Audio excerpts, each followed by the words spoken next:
Magandang umaga sa inyo mga idol. Nagtanim ako ng gulayin dito mga idol kung saan sa lugar ng aming pinagtatrabawan. Actually mga idol, dito maraming kangkong talaga. Pero malinis yan siya, pwedeng gulayan yan.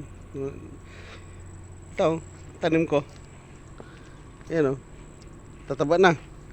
Yan, sitaw yan. Tataba na. Dito lang yan sa likod ng aming warehouse. Sa site, kung saan kami nagtatrabaho. Yan o, talong. Taba na ang talong. Lugbate hanggang doon yan sa dulo. Yun o, taba. Okra, taba.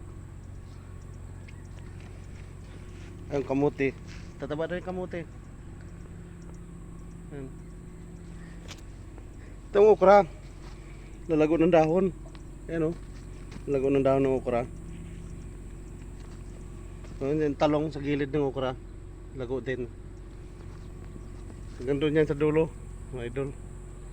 Dito sa likod ng butiga, tinaniman ko gawa ng may bakante na isip kong taniman.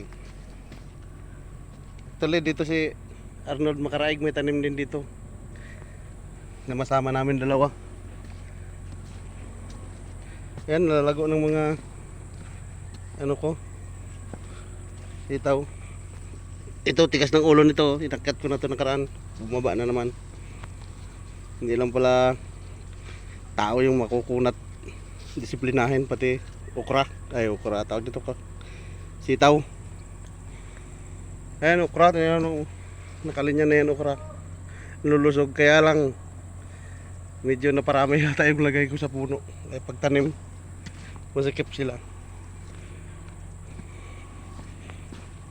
Ano kasi yan siya, yung tawag dito, kangkungan kasi yan, may tubig yan, tinumbuan lang ng damo. Ayan, tinan nyo yung ano ko, alagbati. Ayan, may putol na nga sa dulo.